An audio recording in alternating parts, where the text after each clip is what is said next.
Srila Prabhupada ki jai. Om Ajnanatimirandhasya Jnananjana Shalakaya.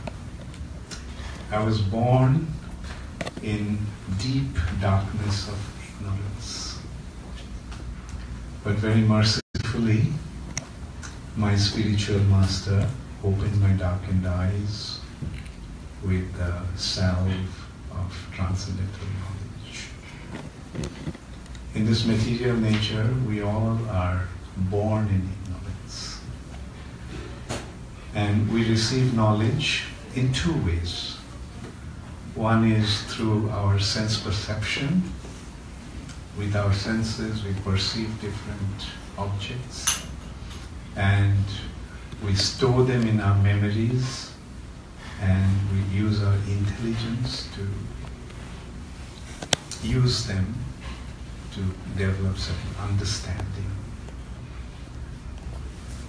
That is one kind of knowledge, that is relative knowledge. The knowledge that is in relation to this material nature. But there is another kind of knowledge that actually descends from the spiritual reality, spiritual sky. And that is the real knowledge. Ignorance is compared to darkness, and knowledge has been compared to light. With this light of knowledge, we dispel the darkness of ignorance.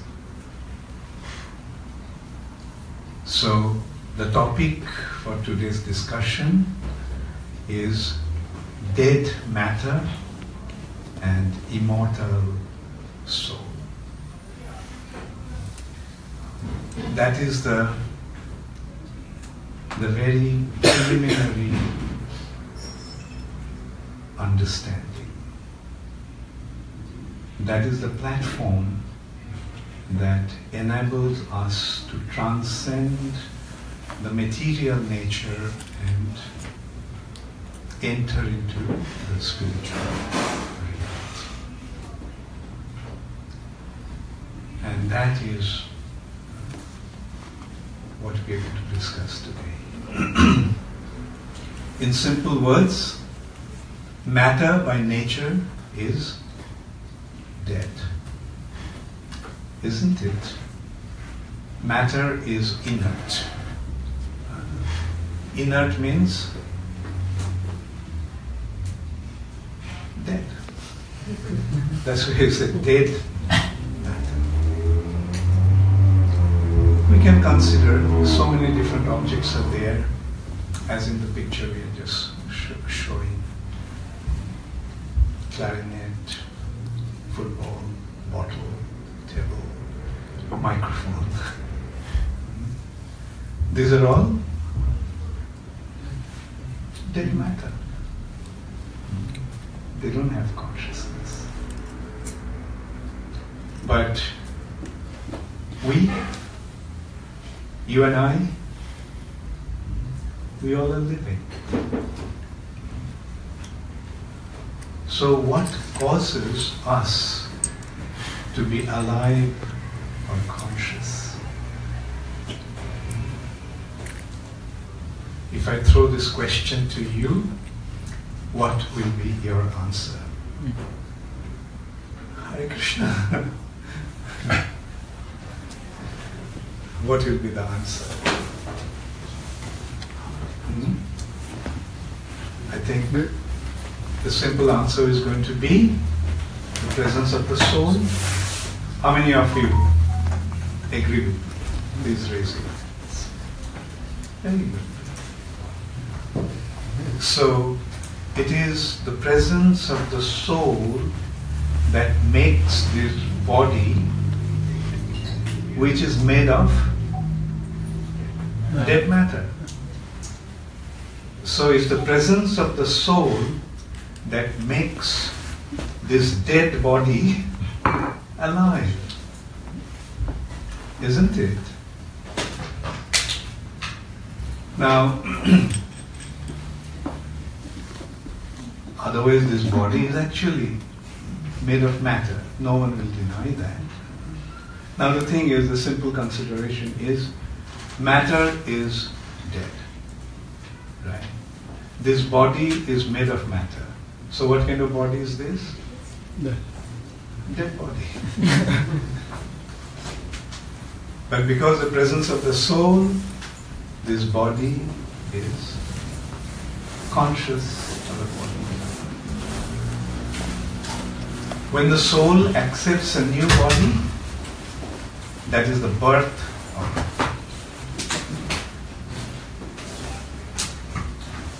it. Like, who is born?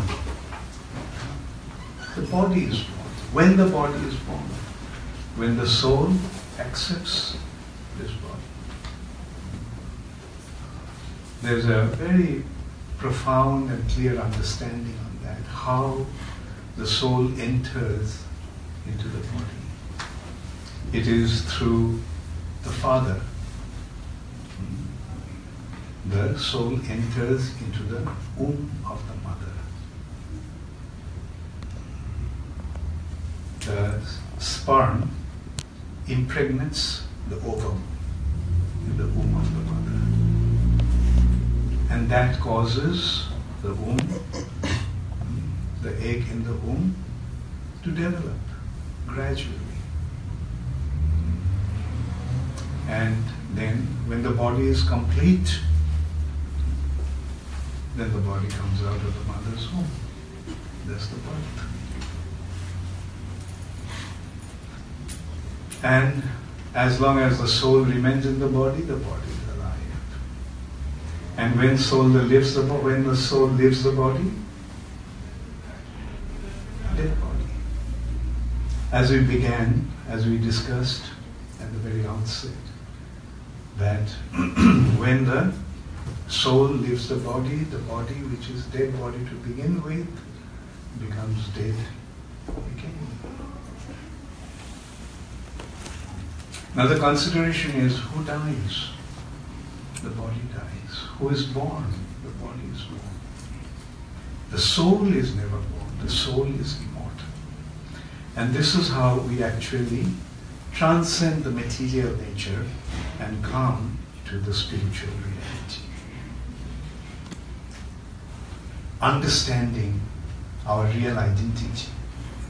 Although generally we tend to think that this body is our self, this body is our real identity, but actually the body is not the real identity. For example, when all of us at some point in time had a little body, baby body, isn't it? Then the body grew, body developed, became bigger. The body became bigger and then the body changed. From the childhood, it became a boy or a girl. Then it became, maturity became young. And in this way, the body went through different changes and development. And then finally, the body became old.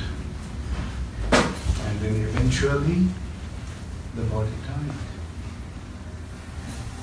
That's called, in Sanskrit, that is called the transmigration of the soul. I'm sorry, in English it has been translated as the transmigration of the soul. Dehanta. Deha means the body, antar means changing. As a matter of fact, the body is constantly changing. Our body is constantly changing. But the point is, in spite of the change,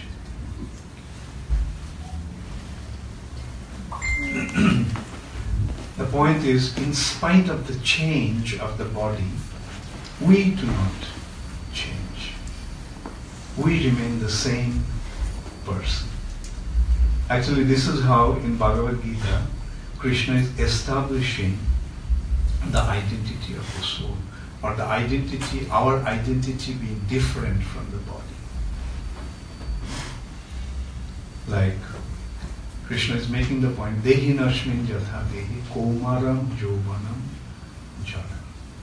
Komar means childhood, Jovan means youth. In this way the body changes, childhood to youth, and then Jara, old age. And Tatha Dehantara Prapti. And then eventually it leaves that old body and accepts a new body. Soul continues. But therefore, in spite of the change of the bodies, we are not changing. Like, for example, say 5-year-old you, 15-year-old you, and you today. Is the same you or different you? How many of you think that you are the same you? So now, see, the body changed, but you remain the same. Then now the question is, who are you? Is your 5-year-old body there? No, the 5-year-old body is gone. 15-year-old body with most of you is gone. And today you are in different bodies altogether. And this body also won't last forever. This body also will change. So this is how we can see, although the body changes, but we remain the same. So who is that me then? Or who is that you? That is the soul. So spiritual understanding, spiritual knowledge actually means recognizing the fact that we are spiritual beings. We are spirit souls. Now the thing is, as I just mentioned, the spirit soul never dies. Now let us consider this point. The soul never dies. We are spirit souls. Will we die? No. No. That means we are immortal. So easily we could achieve immortality. Everyone wants to become immortal. The pharmaceutical industry, medical science, minting money everywhere. Why? Because nobody wants to die. But although nobody wants to die, but can they overcome death? No. But this is the way that we can actually achieve immortality. With proper knowledge, with proper understanding. I am a spirit soul. I am a spiritual being. And spirit soul never dies. Therefore, what will be the simple equation? Any mathematician? Therefore, I will not die. Wonderful. So that's why this knowledge is considered to be the knowledge of immortality. And it has been, the Vedas are pointing out that we all are immortal beings. Shinnantu Vishye Amritasya Putra. Listen, all the living entities in this world, that you all are immortal beings. We all are immortal beings to begin with. So this is the knowledge that came down from the spiritual reality. This knowledge was given by the Supreme Personality of Godhead at the time of creation to the first living entity in this universe. Who is that first living entity in this universe? Lord Brahma. Who came directly from the Supreme Personality of Godhead. But although he came directly from the Supreme Personality of Godhead, he was in ignorance. Because in this material nature, everyone is born in ignorance. We all are born in ignorance. But this knowledge, therefore, has been given by the Lord to dispel that ignorance and enlighten us with proper spiritual understanding, proper spiritual knowledge.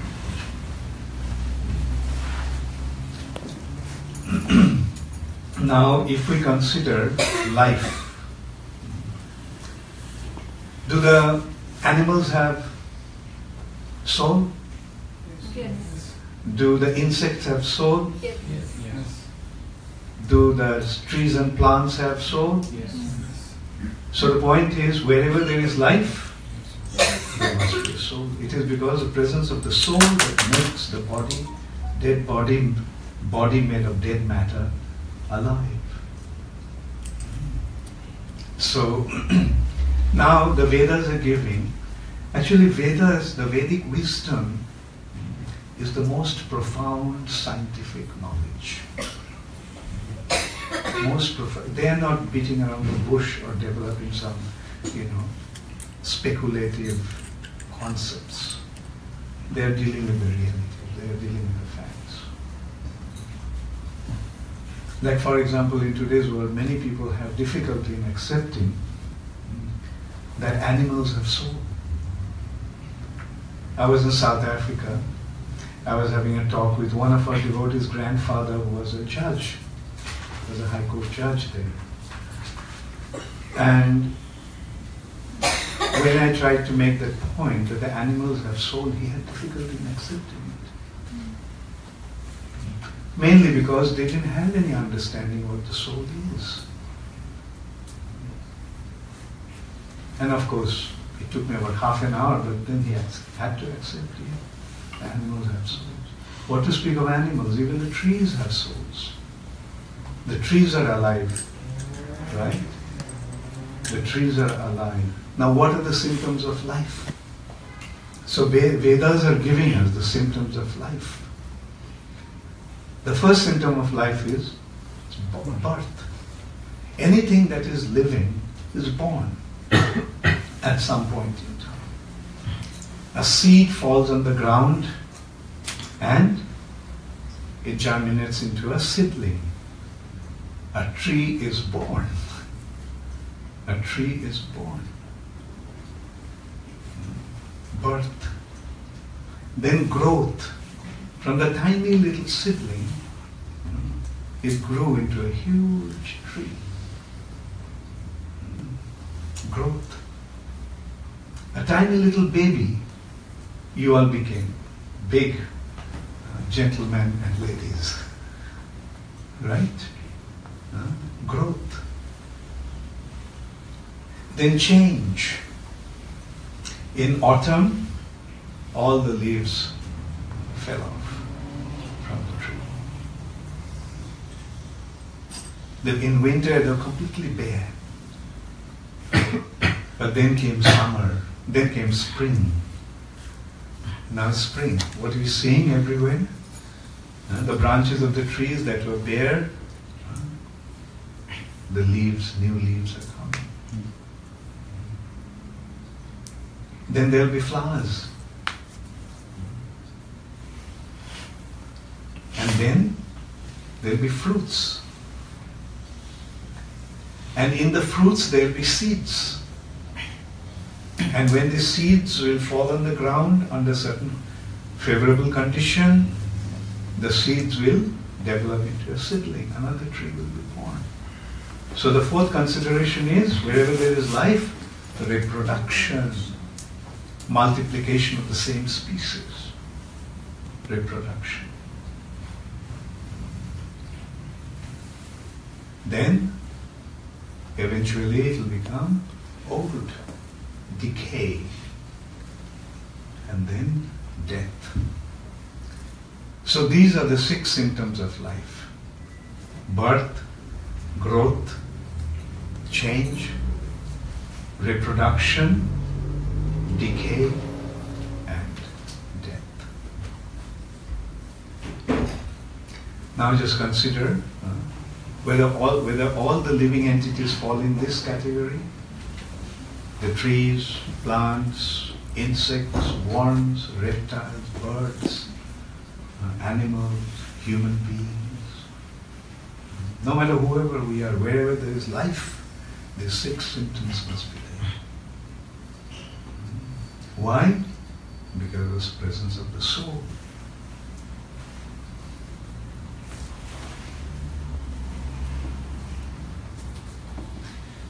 And Bhagavad Gita is giving us the characteristics of the soul. The soul can never be cut into pieces. No weapon can cut the soul. No fire, even the most powerful atomic or nuclear explosion cannot burn the soul. The soul cannot be cut by weapon.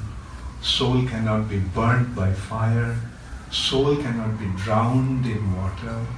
The soul cannot be dried by air or wind.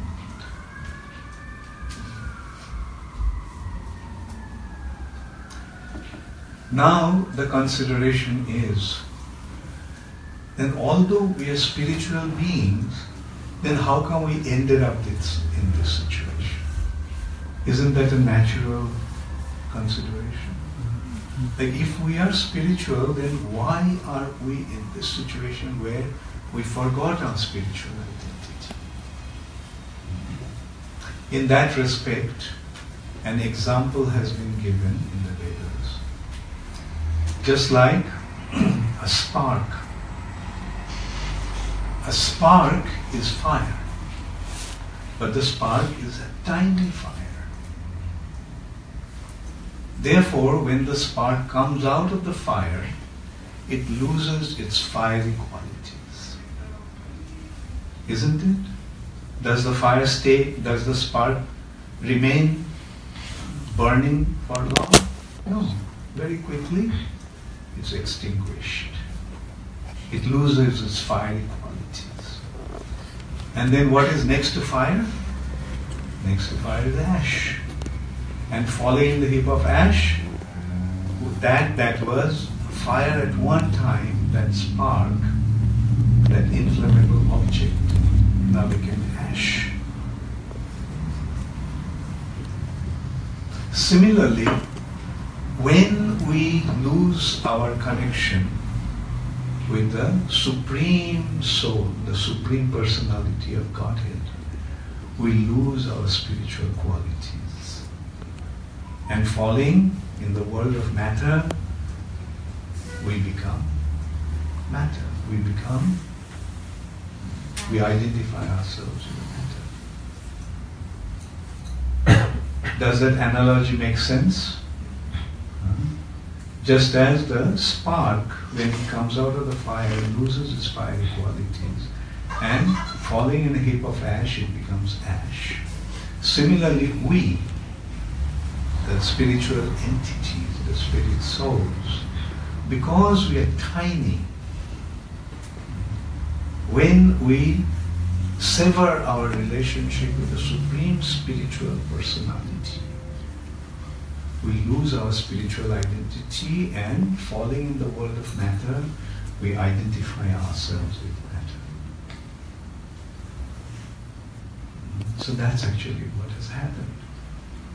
Just as the spark became ash, we, the spiritual beings, the spirit souls, became matter, or identifying ourselves with matter. We are identifying ourselves with this material body. Now the consideration is, if the spark now wants to regain its fiery qualities, the thing, that speck of inflammable object that was spark at one time, if it wants to regain its fiery quality, what does it have to do? Go back to the fire, right? When the spark now, if it is taken back into fire, what will happen? Will it remain ash again? No, it won't remain ash anymore. It will become fire again. Similarly, when we revive or re-establish our relationship with the Supreme Spiritual Supreme Personality of Godhead, then we regain our spiritual identity. Although theoretically we may understand our identity being spiritual, but in order to practically revive or regain that spiritual identity, we need to re-establish our relationship with the Supreme Personality of Godhead. Now the point is, can the speck of inflammable particle that used to be spark at one time, can it by itself go back to the fire? Can it go back to fire by itself? No, somebody has to. When somebody takes it back to the fire, it regains its fiery qualities. Similarly, for us to go back to our spiritual identity, we need the help of somebody. Right? And that personality is the Vaishnava, or a person who already has established his relationship with the Supreme Personality of Godhead. Now, simple consideration. How many of you have accepted Krishna consciousness or the process of devotional service? How did you get to know about this process? By yourself, on your own? Or you came across a devotee? Right. So this is how we actually regain our spiritual identity. The first consideration is to come across a devotee who can help us go to the spiritual world, spiritual reality. And when you can, for us, we all have to be eternally grateful for a personality who actually brought this wisdom into the Western world or outside of India. Who is that personality? That personality is Srila Prabhupada.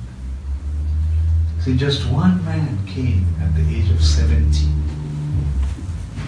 in America. How many of you read Srila Prabhupada's life, Prabhupada's biography? Yeah. So those of you who read know how Prabhupada came here. And how many of you haven't read Prabhupada's life story? Please raise your hand. And I will very humbly request you to please read that. You will see the most wonderful achievement in this world. Like, we generally like to appreciate and admire great personalities, don't we? Everybody has this tendency to worship a hero.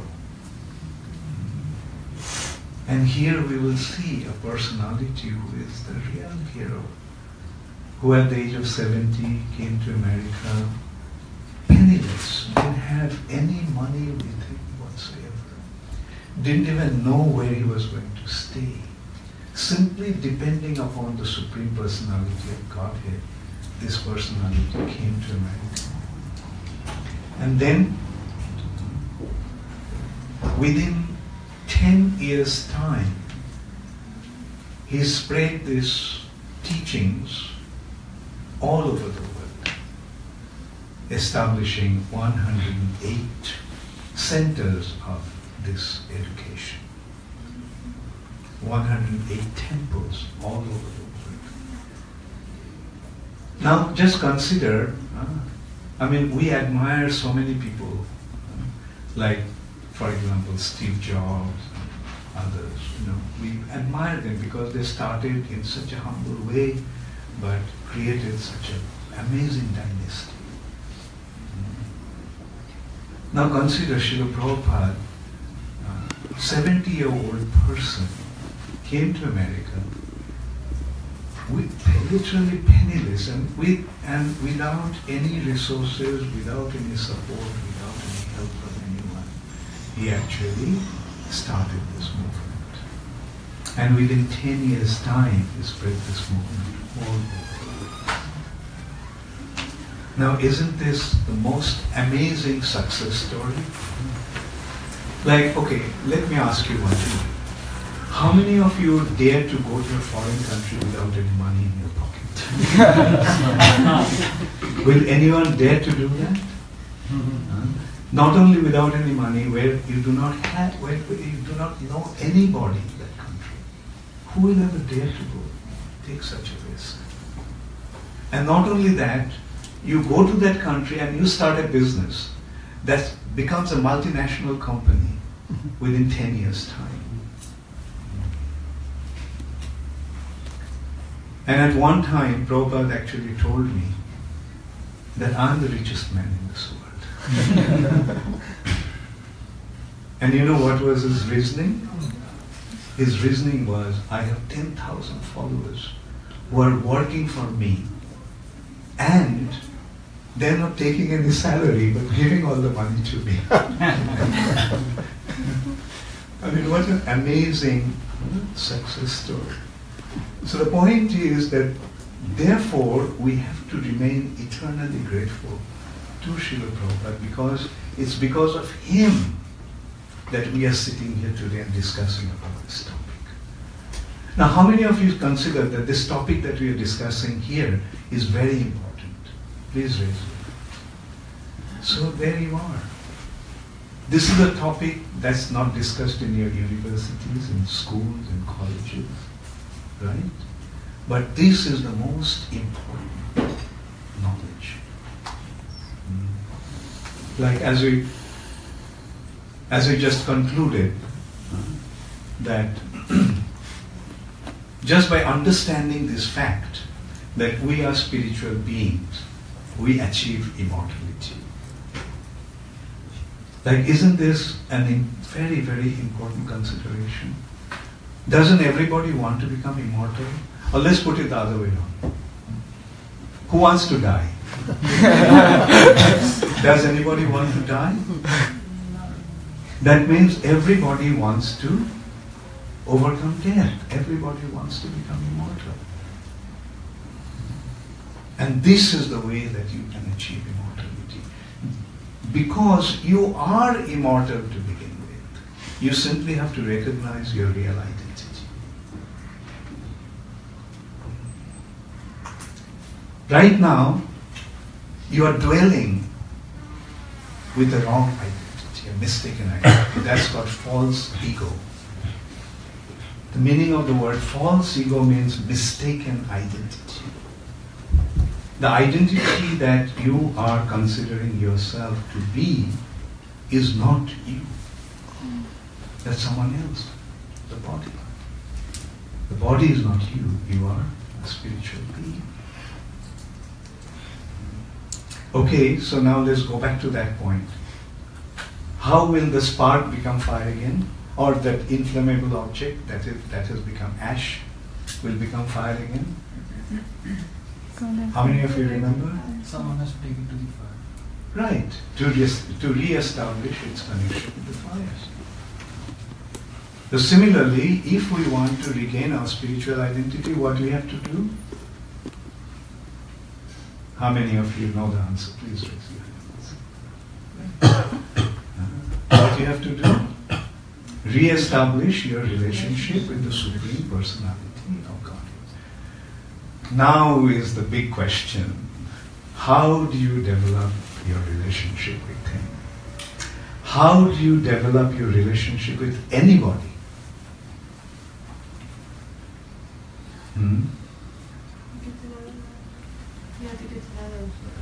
Good point, yeah. You have to know Him. And along with knowing comes appreciation. When there is appreciation, then you want to become connected to Him. Right? And how do you develop that link? What actually causes us to develop a relationship with somebody, let's take it this way. Where or how do we develop a relationship with somebody? Through love, isn't it? Can there be any relationship without love? So the point is, love is the factor that unites us. Love unites. Hatred separates. So now the point is, if we want to develop our relationship with Krishna, the Supreme Personality of Godhead, what do we have to do? Love Him. Right? And I know that you have abundance of it in your heart. Your heart is full of love. It's just a matter of offering that love to Krishna. And that love, when it's offered to Krishna, is called devotion. That love, when it's expressed in an appropriate way, there is a tendency to serve, tendency to do something, tendency to express that love through some action. And that's called service. That's why it's called devotional service.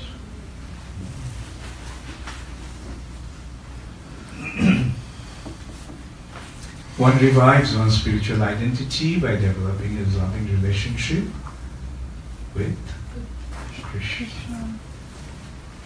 So how many of you want to develop that relationship? Very good. What happened to you? I'm watching. Hare Krishna. And is it a difficult process? Is it difficult to love somebody?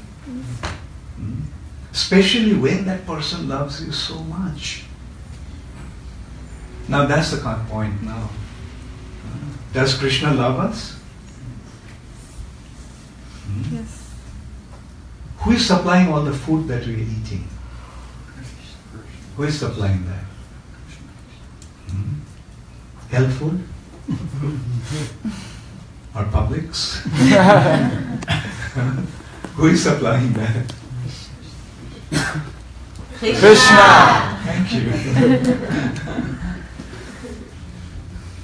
Like just as I mentioned, see the arrangement that he made. A seed of an apple falls on the ground and a tree comes out. In the tree there are apples, so many apples. In those apples there are seeds. In those seeds there are trees. In those trees there are apples. In those apples there are seeds. In those seeds there are trees. So who made this endless arrangement for our food? Krishna. Thank you. We, actually more important than food is Air. water. Right. Who is supplying all this water? Krishna. Thank you. Even more important is air.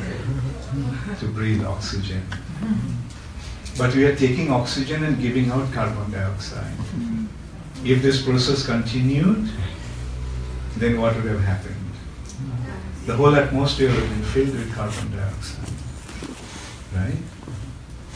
But did it ever happen? No. Why not? Trees. Because the trees and plants, they are taking the carbon dioxide and giving back oxygen to us. Who made this arrangement? Krishna. Why? Because he loves us. Thank you.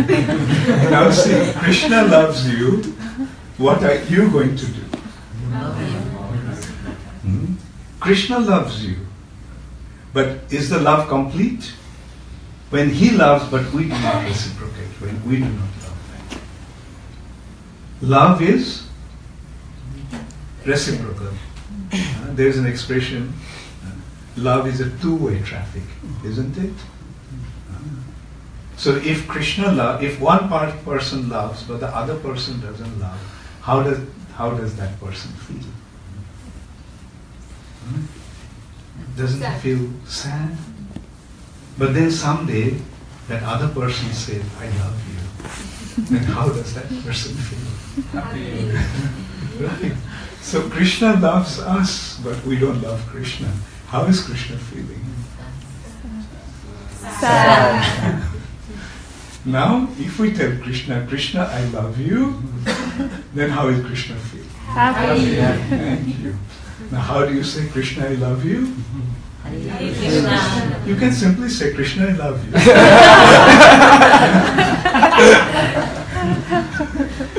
But there is also a way that Krishna prays, and that is Hare Krishna, Hare Krishna, Krishna Krishna, Hare Hare, Hare Rama, Rama Rama, Hare Hare. Thank you all very much. Hare Krishna. Does anybody have any question? Yes? The focus of the session was the soul, we are not the body, we are the souls and soul never dies.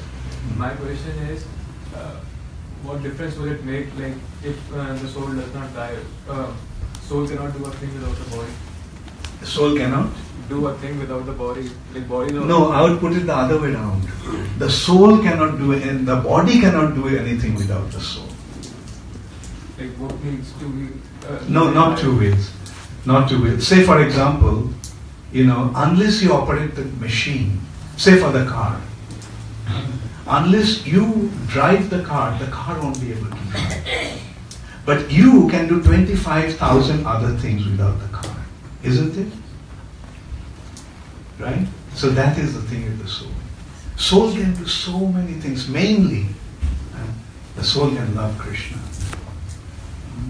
And because we are identifying ourselves with the body, therefore we need to express our love for Krishna through this body, by our actions. But when we transcend this bodily platform and become situated in our spiritual identity, our relationship with Krishna, the loving relationship with Krishna, will continue. Right? Any other question?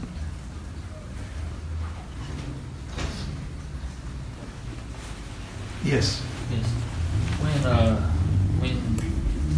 the soul, when the jiva drops the body, when you die, what plane do you go? I mean, what plane do you go to? Do you go to the Sashram ghost plane, or? Very good question. Very good question. You see, we have two types of bodies, two types of material bodies. One is the gross body, this body, made of 5 gross elements: earth, water, fire, air, and ether. Solid, liquid, fire, airy, and ethereal. But beyond that, we have another body made of 3 subtle elements: mind, intelligence, and false ego. For example, when you are awake, your gross body, this body, and the subtle body both are awake.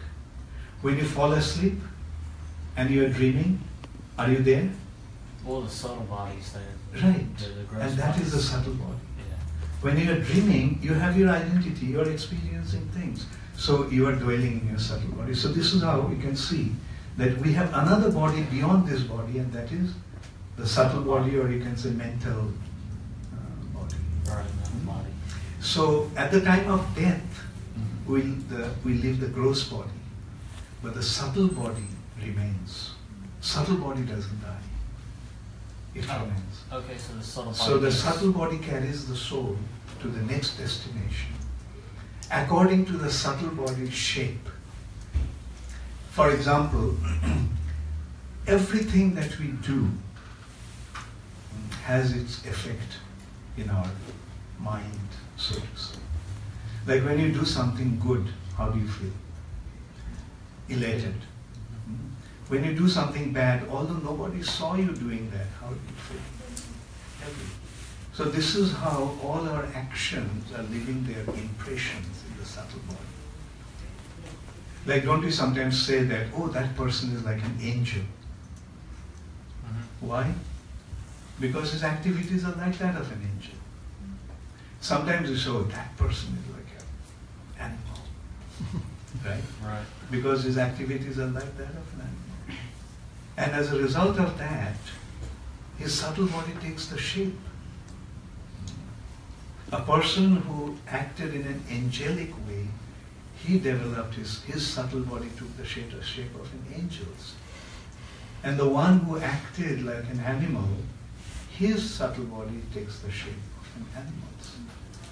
And after one leaves his body, this gross body, according to the shape of his subtle body, Mother Nature places him in an appropriate home. Okay. And then he gets his next body. So that's what, happens after death. Okay. Thank you. All right. Thank you. So in context of these two bodies, where does consciousness fall in? And The consciousness is always there with the soul. It's the consciousness actually coming from the soul. And when we're in this material nature, it is through our mind that the consciousness is flowing in this direction. Therefore, what happens when the mind is active, then the consciousness is there. When the mind becomes inactive, then you become unconscious actually. Because it is through the mind our consciousness is flowing in this direction, but the consciousness is originating from the soul.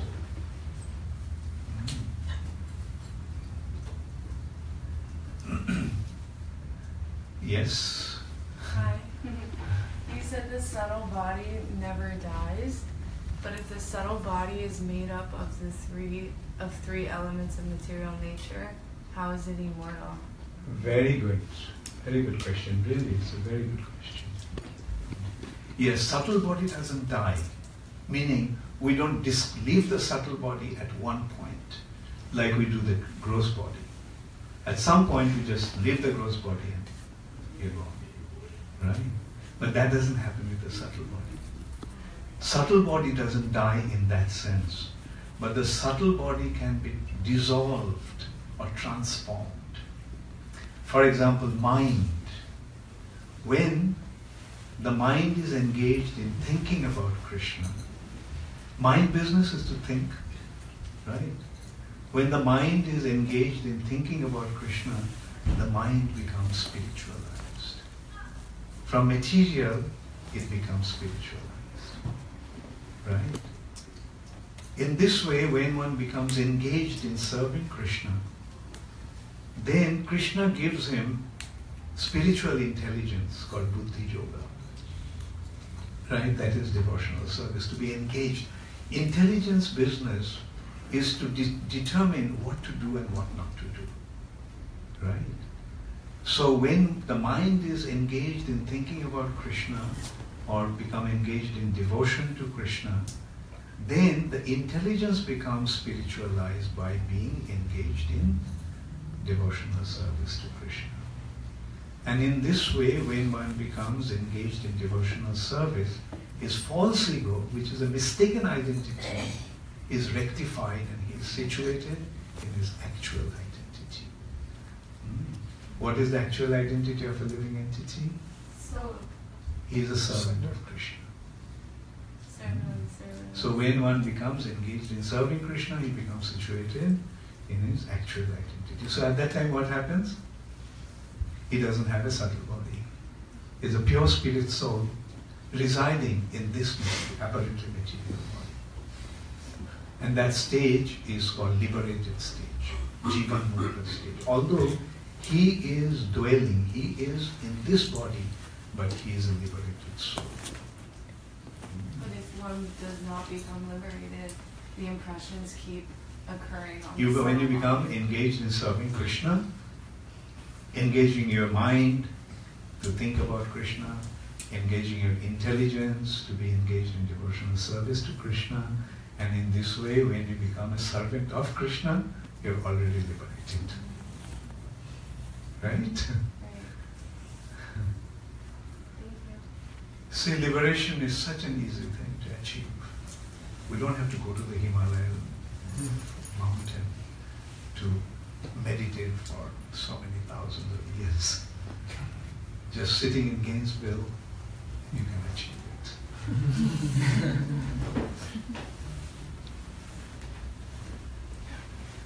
So, any other? Yes? Hare Krishna, thank you for coming and gracing us with your presence. Earlier you discussed that through the father, the sperm enters the mother, and that's the soul. The sperm, I guess, is like a shell for the soul. So I was just wondering, since we have like millions of sperm, are there all souls in there? Or is it... Okay. Yeah. Actually, the souls are everywhere. When you wave your hand like this, you're touching millions of souls. So yeah, that's that's how rare the human birth is. Like just one particular sperm, soul in a particular sperm impregnates the ovum, right, and develops a body, a human body. And the human body is so special because only in this body we can cultivate our spiritual identity.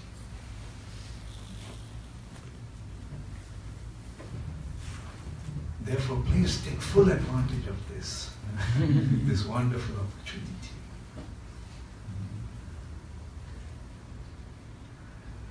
So, okay, so we can have a little kirtan now?